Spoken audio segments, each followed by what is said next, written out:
everyone. I am Sarita Srivastava from Mahatma Gandhi Shikshan Sansthan. Now I am going to teach Hindi Standard 5th. Welcome to Mahatma Gandhi शिक्षण संस्थान YouTube channel. बच्चों, आज मैं आपको इस YouTube के माध्यम से, वीडियो के माध्यम से पाठ 5 का प्रश्नोत्तर पढ़ाने जा रही हूँ, जिसका शीर्षक है मेलों की बेला।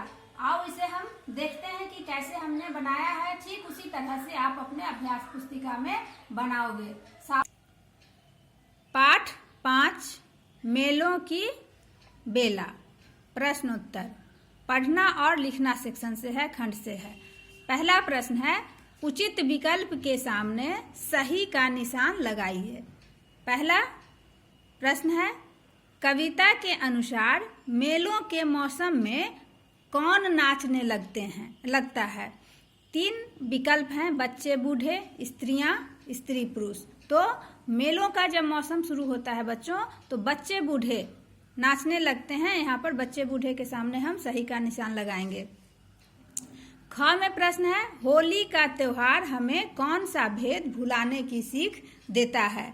तो बच्चों 3 विकल्प हैं, ऊंच नीच का, त्योहारों का, स्त्री पुरुष का। तो यहाँ पर ऊंच नीच का हमें भेद भुलाने का संदेश देता है, सीख देता है, इसलिए हमने यहाँ पर सही का निशान लगाया।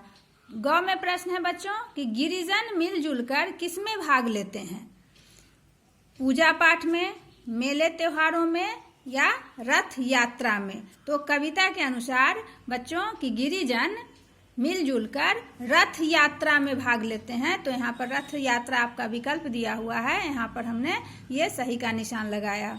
अब अगला प्रश्न है बच्चों, नीचे दिए गए अर्थों वाली पंक्तियां कविता में से चुनकर लिखिए। बच्चों, आपके पुस्तक में 2 अर्थ लिखे हुए हैं कविता के। अब उन्हीं अर्थों को देखकर आपको आपके कविता को की पंक्तियों को लिखना है बच्चों। तो ये अर्थ दिया हुआ था कि लोग पोंगल और मकर संक्रांति के त्योहार पर सुबह जल्दी जाग जाते हैं। इस अवसर पर खीर चूड़ा बनाया जाता है और बैलों की दौड़ प्रतियोगिताएं होती हैं। उसके लिए ये उत्तर होगा, यह कविता की 4 पंक्तियां होगा कि पोंगल मकर मनाने को पौ फटते ही उठ जाते हैं, खीर चूरमा खा खा कर बैलों की दौड़ कराते हैं। ये आपका उत्तर होगा। अब बच्चों अगला प्रश्न है, नीचे दिए गए प्रश्नों के उत्तर लिखिए।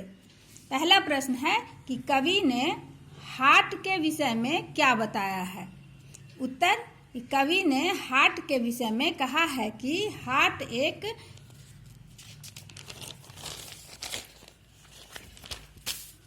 छोटा बाजार होता है जहां आपको आपकी मनचाही चीजें मिल जाती हैं। अब दूसरा प्रश्न है बच्चों, दिवाली हमें क्या संदेश देती है।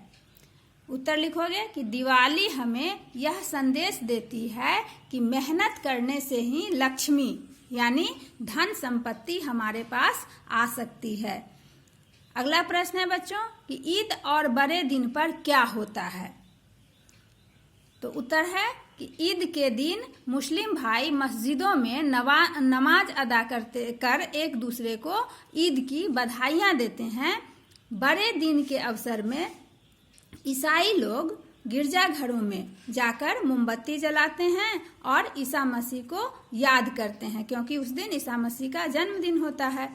घ में प्रश्न है बच्चों कि कवि ने एक प्राण होकर क्या मनाने के लिए कहा है। उत्तर होगा बच्चों कि कवि ने एक प्राण होकर हमें अपने राष्ट्रीय त्योहारों को मनाने के लिए कहा है। आप जानते हो कि आपका राष्ट्रीय त्योहार कौन सा है। स्वतंत्रता दिवस, गणतंत्र दिवस और गांधी जयंती। बच्चों, अगला प्रश्न है, इस कविता में कवि ने क्या संदेश दिया है। तो उत्तर लिखोगे कि इस कविता में कवि ने मिलजुल कर त्योहार मनाने और अनेकता में एकता का संदेश दिया है। इसी तरह से आप ये सारे प्रश्न उत्तर अपने अभ्यास पुस्तिका में बनाओगे साफ सुथरे ढंग से। धन्यवाद।